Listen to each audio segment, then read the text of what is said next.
Sure was nice of Hollywood to wait 2 weeks after Halloween this year to start pumping out the Christmas movies. Hey everyone, it's me, Aaron. I'm Michelle. This is our post-Geekout reaction for Dr. Seuss's The Grinch. I think that is the official title. Yeah, it's not How the Grinch Stole Christmas, it's just The Grinch. Well, I think it's officially like Dr. Seuss's The Grinch. Well, it always has been. Yeah, but it's I don't fucking... Big green dude who lives in the mountain. There, that's the movie. Yeah, so I'm gonna let y'all know right now, normally on the post-Geekout reaction, we do the review, then we give our score, then we go into a little spoiler discussion for anybody who wants to know what happens in the movie. It's The Grinch. Yeah, if you don't know what the Grinch Stop is watching this and go and watch the goddamn Grinch. The original. The cartoon? That's like... Not this cartoon, the other... Not the Jim Carrey one. Watch the real How the Grinch Stole Christmas. Yeah, watch it's that short. thing. It is, which is something I gotta bring up in this. Dr. Seuss's stuff doesn't work for feature-length films. No, it doesn't. It's time we finally came in here and admitted Dr. Seuss, as brilliant as the dude was, he wrote short stories to be short stories. Like, that's the thing with, like, a lot of movies that are based off, like, children's book. Is like, the children's books are very short, they have a lot of pictures, so there's really not much plot. Vamp. It's just, exactly, so it's like, when you turn that into, like, a full-length movie, you have to shove in a lot of unnecessary filler. And I've seen a couple of these animated Dr. Seuss films, and it's clear that there's filling in there. There's clear there's new things they had to invent there, new musical numbers they had to come up with. But I was watching this one, and I was like, you know what, most of the Dr. Seuss animated films, they're pretty bad, but this one, it's okay. It's not great, but it's okay. And we were looking at a calendar, and the calendar at one point switches from December 20th to the 21st, and then all of a sudden I went, oh God, we have 4 more days of this. I thought we were about to go into him stealing Christmas. Oh, yeah, no. That's the thing with this movie, is like, it's under an hour and a half, by the way. Yeah, but like, that's the thing about this movie is, like, it skips over, like, the important stuff, and it, like, the non-important stuff, the stuff that they added in, just felt like it dragged on way too much. It really kind of... Just a little bit too much. Yeah. Again, it's not like it was painful anymore. No, but this is a very okay film. I'll go ahead and let you guys know that. It's, like, I think maybe, like, 1 or 2 jokes got kind of a chuckle, slight chuckle out of me. It's like, and only, like, 1 or 2 got, like, an eye roll out of me. The rest of them were just like... Like, that's what I've come to accept from Illumination. All their animated movies are just... okay. I think Secret Life of Pets was good. And like, yeah, it's like cute. And in the opening credits of this thing, it started with the little minion guy coming out and going, Illumination! Like he does. And then the rabbit from Secret Life of Pets comes in and goes, not Secret Life of Pets. Yeah, Illumination! And I was like, oh, is this a thing? Are we going to replace the minions with the Secret Life of Pets guys? Because I'm okay with that. I'm on board with that decision. Those guys are actually fun, which we actually got a trailer for Secret Life of Pets 2. Yeah. And as soon as that started, I went, oh, I didn't know they were doing this. Is Louis C.K. still in this? And 2 seconds into it, it was like, this is not Louis C.K. Nope. He ain't welcome back here anymore. We got Patton Oswalt, the go-to, we need a guy at the last minute guy. The guy who will show up to work in an animated comedy. Bam. I was like, all right, good decision. Worked out best for everyone. If you hear a squeak, by the way, Peach is chewing on a squeak toy that I'm holding in my hand right now, so just to warn you guys. There you go. There we go. Oh, that made her happy. So, this film, yeah, it's just The Grinch Who Stole Christmas, but they have to add many new elements in here, and a couple of them I actually like they actually have Kenan Thompson in here as the happiest guy in Whoville. It's like, and he's like the Grinch's next door neighbor. Yeah, it's like, I honestly kind of wish that they had more time with him. I wanted to kind of be like, what is it, the Dinkelbergs or whatever from Fairly Odd Parents? Or something like that. I wanted to be like like Flanders, basically. Yeah, basically. That's a way better one, yeah. I was like, make him the Flanders to his Simpson. Like there was a moment where, like, the Grinch was trying to steal, like, his decorations. Like, he was trying to steal the sleigh so he can, like, steal the decorations from Whoville. And he was having a Christmas party, and he's like, oh, he's gonna accidentally crash into the Christmas party, and he's got to deal with all these guys and just be very awkward. Doesn't that seem like it would be a nice scene to have? Yeah. Yeah, and it did happen. No, it's like, there was, like, a lot of potential, but they kind of missed out. Yeah, like, I kept looking at that guy just like, this is, like, the thing you did right in this. and you're not doing anything with it, shame on you, Illumination. Yeah, like, honestly, like, at the end, I felt like the Grinch should have, like, came in and gave him a real big hug. Yeah. And it just, like, made amends, became, like, actual official best friends. They're at the end, which, as I said, we are going to, like, we're just doing full spoilers on this thing because it's the Grinch. But, I mean, there is new stuff they add in here, so you might apologize to anybody who's afraid of that being spoiled. But, yeah, at the end of this thing, there's a moment in which you hear his next-door neighbor go, "That's my best friend over there." And I was just like, that's actually funny. It's funny that this guy that the Grinch has hated for years, he thinks he's the Grinch's best friend. It's like, that's actually kind of, like, really nice. I got, like, a thing in my eye right now, so if you see me, like, twitching over here, it's not because I'm, like, tearing up at the scene. Get it out. But no, it was actually, like, that's actually kind of a good gag, and you could have done, like, way more with that. Yeah. And they kind of did, and it's Kenan Thompson, I'm always behind giving Kenan Thompson work. But the other thing that they add in here was they really stretched out Cindy Lou. Yeah. Which you kind of have to. I mean, everything in here has to be stretched out. And honestly, if you're turning into a feature-length film, she definitely needs more in here because you can't just have her be the nicest, sweetest girl in the world who shows up for 2 seconds and that moment changes the Grinch's heart forever. You have to give her more, and they do. And honestly, I kind of liked a decent chunk of what they had with her, but it felt like what Illumination does too often with many of these Dr. Seuss things, where it's like, we gotta get really cool with it. It's like, listen, Dr. Seuss was a genius. He was an incredibly imaginative person with great messages in all of his works. He wasn't cool. He was not hip it and with the kids. Stop trying to turn this into that. Yeah, it was like every time like there was a rap song, it was like, There's only two. Yes. But they're bad. Yeah. They do the Grinch song, the "You're a Mean One, Mr. Grinch." They do that, but it's a hip hop song. Yeah. I am not saying this because like, oh, how could you have taken a song like that and turned it into hip hop? That doesn't fit. I'm not saying this because of that. I'm not saying because they took a classic song and tried to modernize it.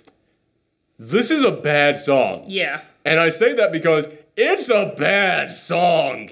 It is not that I am thinking, oh, they should have tried to modernize it and make it cool. No, what they created was just awful. Like, I was listening to that, I was like, this is just such random... Yeah, and it's like, I was watching the credits, like, Danny Elfman did this song? What? Yeah!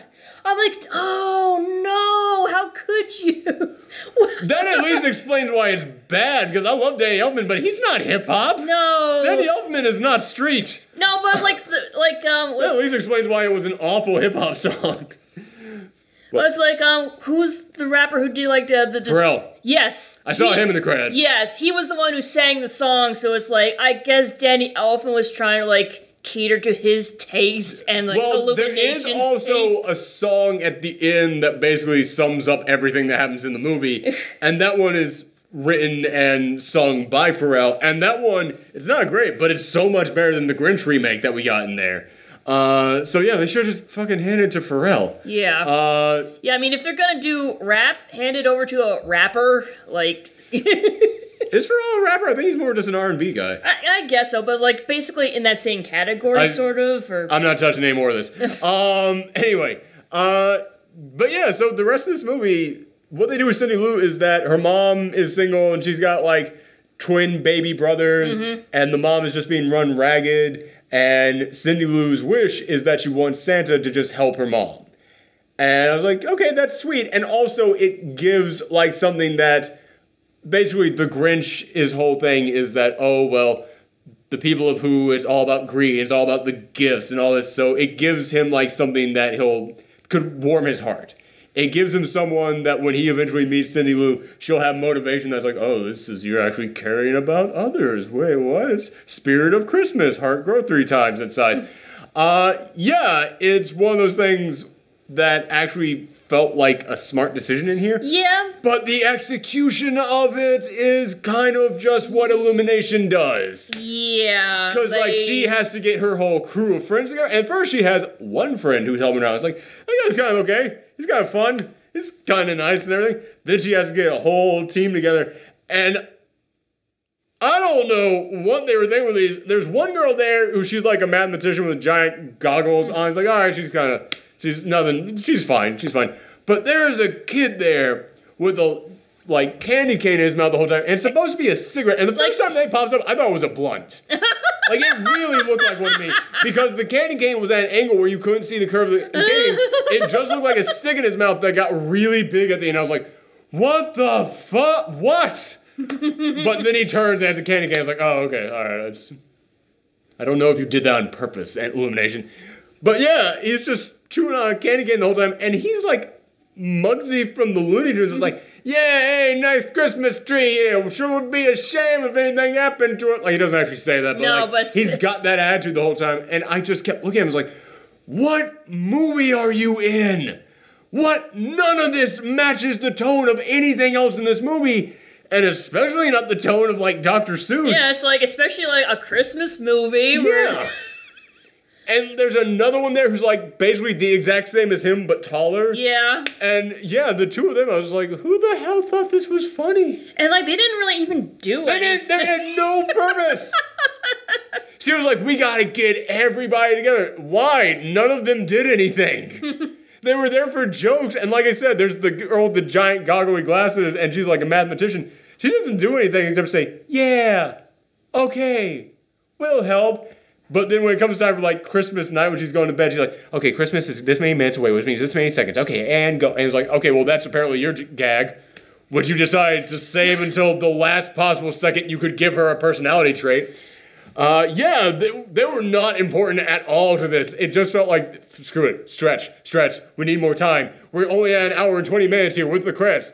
So yeah, that's... It's like, I just had kind of like an issue with like the Who's. I mean, they felt like a little too human. Yeah, they did. Yeah, it's like just really furry humans. Like, yeah, like there's many of them that had like 5 o'clock shadows and like modernized haircuts. Yeah, it's like... And it makes them lose some personality, like some like magic and whimsy to them. It made them just kind of feel like humans. Yeah, and it's like even like the way they walked around, it felt like too realistic. It's like give them like a more like bounce and squash and stretch. I mean, yeah, squash and stretch, exactly. Yeah. Yeah, you're right. They acted very human. Yeah, and it just felt weird. Like, yeah, like it feels like they did need to be more exaggerated. I felt like everything in here needed to be more exaggerated as far as characters go. Yes. Because again, one of the things that, even in the bad Illumination Dr. Seuss movies, I got handed to him. No, it was, Illumination did Horton Hears a Who, right? No, it was Blue Sky, I think. Wait, did Illumination do, They did the Lorax. That's what I was thinking. That was it, yes. Okay, yes, they did that one in there. Yes, Blue Sky did Horton Hears a Who. Yes, okay, so yeah. I guess, okay, there haven't been as many as I thought. I thought that there had been way more in there.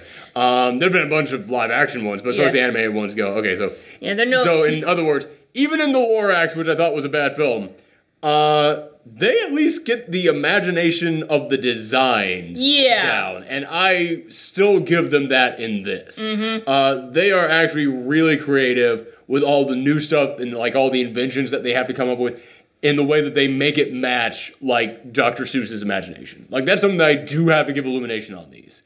They're actually really good about that. And yeah, there is plenty in here that actually does still match that. You know, it just occurred to me we've been talking all this time and we haven't even actually talked about the Grinch. Oh, yeah. Yeah, I think he was in this movie somewhere. Yeah. What did you think of him? A little bit watered down. Just like with the Who's, I feel like, yeah, he needed to be way more. Like, he needed to be more cartoonish. Like, not just in, like, his home. Like, when it comes to the design of his house, they got it. They got, like, all the weird, crazy contraptions and everything.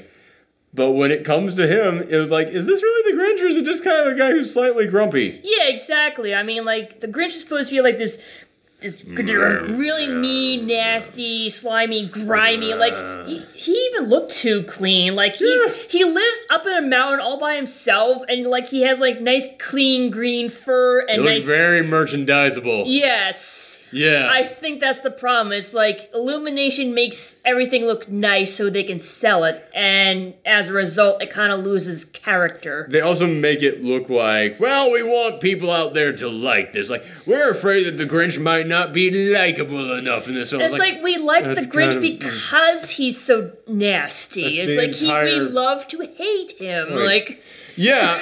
I remember, like, I was nervous about this film because the Dr. Seuss animated films have not had a good track record. But I remember when the very first trailer for this premiered, and all it was that scene of him at the grocery store. Yeah. And I thought, oh, I think they kind of nailed this. I think they got this down.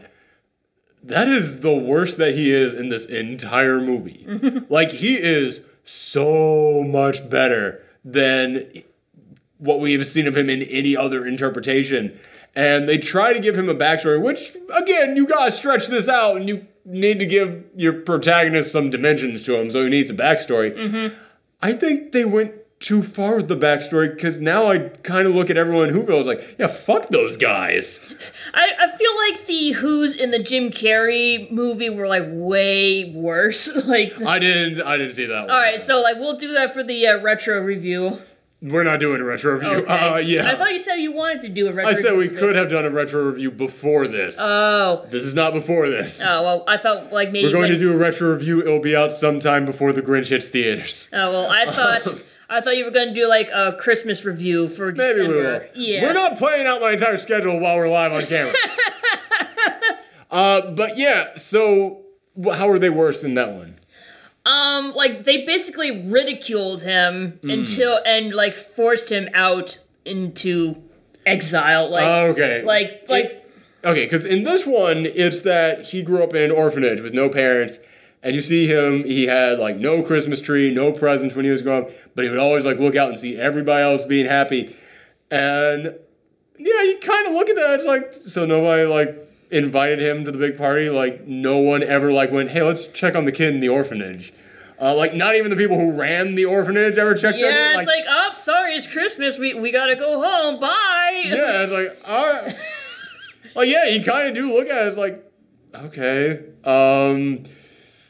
did the Who's learn a lesson in any of this? Because at the end of this, they invite him over to Cindy Lou's house, and he gets to, you know, cut the big Christmas roast and everything.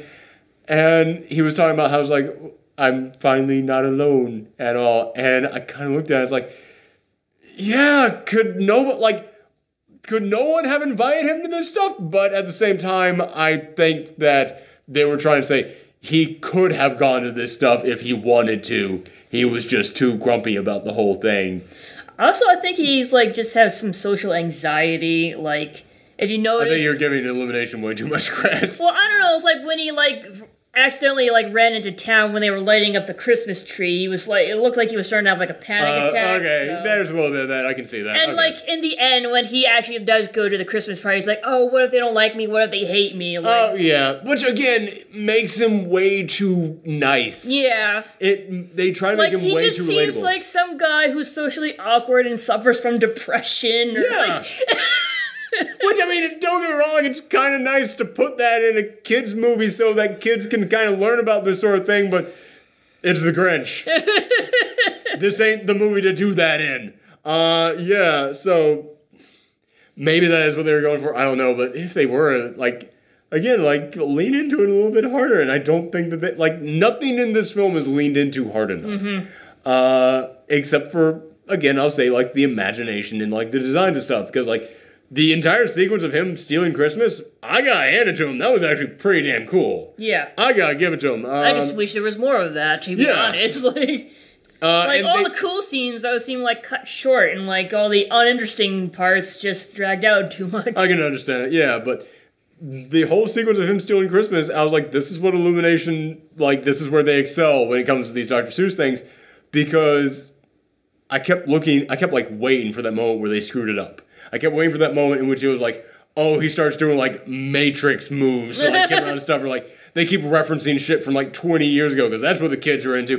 That was a moment here in which they have a Mambo number 5 joke. Yeah. And I was like, this is aimed at little kids. Little kids don't know Mambo number 5. I don't think. Maybe it's still like popular among. Maybe it's become like one of those hit songs that like little kids listen to for some reason. You know, like the Kids Bop version. Yeah, or something. exactly. Maybe that is like still a thing that kids listen to, but I doubt it. But yeah, so Illumination constantly feels to me like a company that's 5 years minimum behind the times with what they think is cool. And I kept looking at those sequences of the Grinch Stealing Christmas like, oh, when are you going to try and get cool with this? When are you going to try and get cool with this? And they never did. They'd always just stayed like totally like imaginative and creative with it. Except when there was rap music in the background. I didn't even notice it during that. Oh no, not that part, but like during like other parts. No, I mean during that sequence. Oh yeah. That sequence is solid. That is actually a good sequence. There was a moment in which he pulls out what looked like ninja stars, but they're actually like Christmas stars.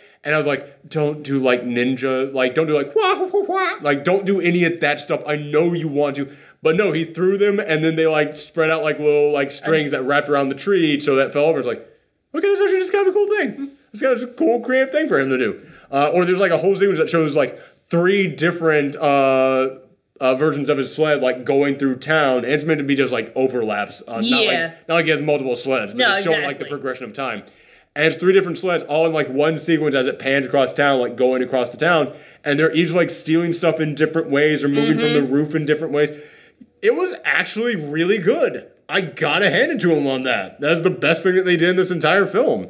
And in all honesty, if there's one thing that you have to nail in this film, it's the moment he steals Christmas. So yeah, I gotta give it to him on that.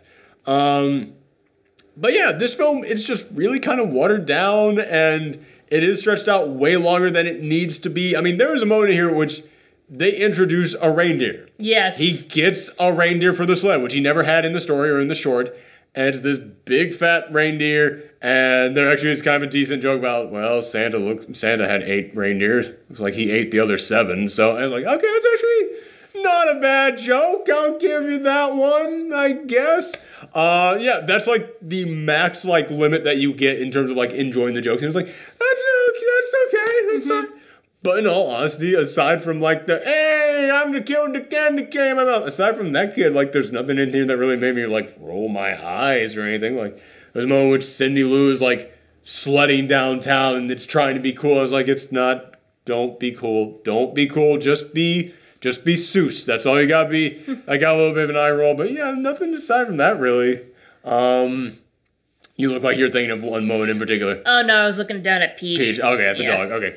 And also the rap song. The rap song got a big eye roll for me, but that's not like something that they wrote into it or like something that they filmed for. It's just something kind of like put in there afterwards.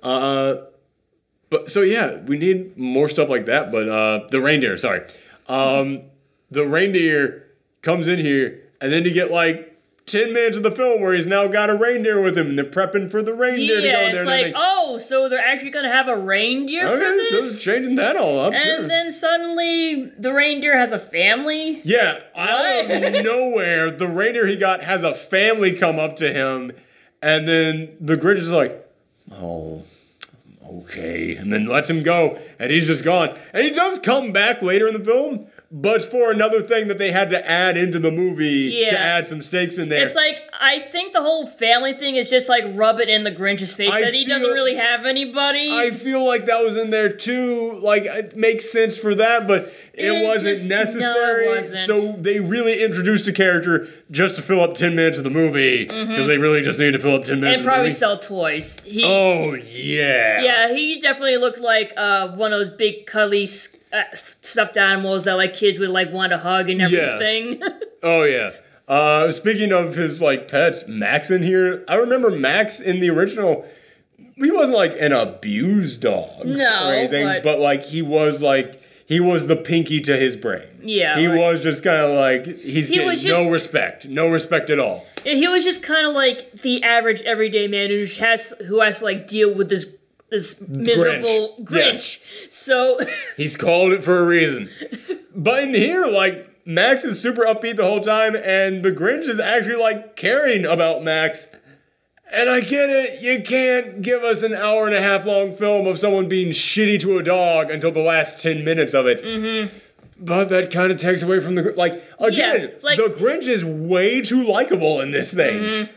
But maybe they were trying to go for what you said, where they're trying to make him more of like a guy suffering from social anxiety and depression, which is interesting. But so again, like that would like, make Max his emotional support dog or something, yeah. maybe. Exactly. I mean, he does serve him coffee in the morning. So. Yeah, but again, it's like it's the Grinch. That's not what this is. Yeah. Do that with something else, not with this. So in the end, I'm gonna give this a 6 because it's slightly above average. Like, it's all right. Like, honestly, if that whole like sequence of them like stealing Christmas wasn't as good as it was, this would be a 5 because it's right down the middle. Like, every single like the highest high I got in here was here. The lowest low I got was here. The vast majority of the film is there. Yeah, I feel the same way. It's like it's cute but very average. It's fine. It's it okay. Is absolutely fine. Yeah, it's like I keep thinking about like the Christmas we spent at Universal Studios. Oh yeah. And I'm like, I don't think this version of the Grinch will replace the Jim Carrey one, the live action one. Which most people these days don't even really like that one anymore. I don't know, like it's kind of got like a cult following. Has it? Yeah. Oh, I thought that had gone the other way around because I remember people liking it when it came out, and then as time went along, they're like, "Oh, that's okay." Like maybe it got. I think divided. people have gotten more divided on it. Yeah, it got more divided. I think the defenders of it have gotten more into it, and I think the people against it have gotten more against it. Yeah. Okay, but yeah, I remember we went to Universal Studios out in California at Christmas one year. And yeah, they had like a long line. Like there was this giant display set up for the Jim Carrey's version of The Grinch. And yeah, like people were really getting into it. And I think you have a point. Like, I think this is kind of just going to be forgotten. Like, I don't know how many people even remember the Lorax animated film. Not the original, the new one. Yeah, like I think this is just going to be like, all right, you want something to watch for Christmas, fine. Except it's freaking November. So yeah, it's totally okay, I guess. And it's like, there was just like the whole Cindy wanting to help her mom. It's like, just say you want a dad and tell. No. There's two different things there. I guess so, but it's like, it's obvious like she wants a dad, and it's obvious that the Grinch is going to be like the father figure and stuff, so. I didn't entirely see it like that. Well, like, I kind of did. Okay, fair enough. But I will say another thing that gets us some points is the ending credits sequence. Yeah. Because the Grinch, I mean, okay, now we're going, I guess, into like full sort of spoiler? Yeah, I mean, like, it's not really that big of a spoiler. You know the Grinch turns good in this. Yeah. But Cindy Lou, like, she just asked for her mom to get some help. And the Grinch, he is inventing all these amazing contraptions. During, like, the end credit sequence, we basically see the Grinch becoming the town's handyman. Yeah. He's going around and fixing stuff for people and building great inventions for people. Like, he's walking around with a toolbox and, like, fixing people's sinks and stuff. And it's like, that's actually really good. Mm-hmm. That is actually, like, if you're going to make a Grinch movie, that is exactly what the ending credit sequence should be to the Grinch movie. I gotta give him some credit on this one. Although I'll take off another point because there's a moment when he goes out looking for the reindeer and a goat comes up and just starts screaming at him. And he shoos the goat away. And as soon as that happened, I leaned over to you and I said, you know that goat is coming back. And you just shook your head. The very last image you see in this movie before the credits go, ah! Like the screaming goat. Well, I'm just glad he didn't, like, overuse the screaming goat. In all fairness, I did expect him to come back way more. Yeah. Like, I expected him to be like that guy in the Dover's Boys cartoon. Oh, yeah. Where it's just every now and again they would pause it. Dun, dun, dun, dun, dun, dun. Ah! Dun, dun, dun, dun, dun, dun, dun. Like, the Grinch would be stealing Christmas with a bunch of gifts, and they would just stop and look, and the goat would walk in the foreground. It's like, don't scream! You'll wake everybody up! Yeah, exactly. Like, I figured it'd be stuff like that. Like, the goat trying to mess with him on Christmas night. So yeah, it's totally fine, but like there was like a moment in like when the Grinch was like plotting I felt like he was like they were telling Benedict Cumberbatch like try and channel Jim Carrey because he was kind of exaggerating but not as much. I don't. Speaking of Benedict Cumberbatch, that is how badly did I screw that name up? Everyone does. No, I know how to say the name, but I swallowed my own tongue while I tried saying it there for a second. Like I started choking there. Benedict Cumberbatch.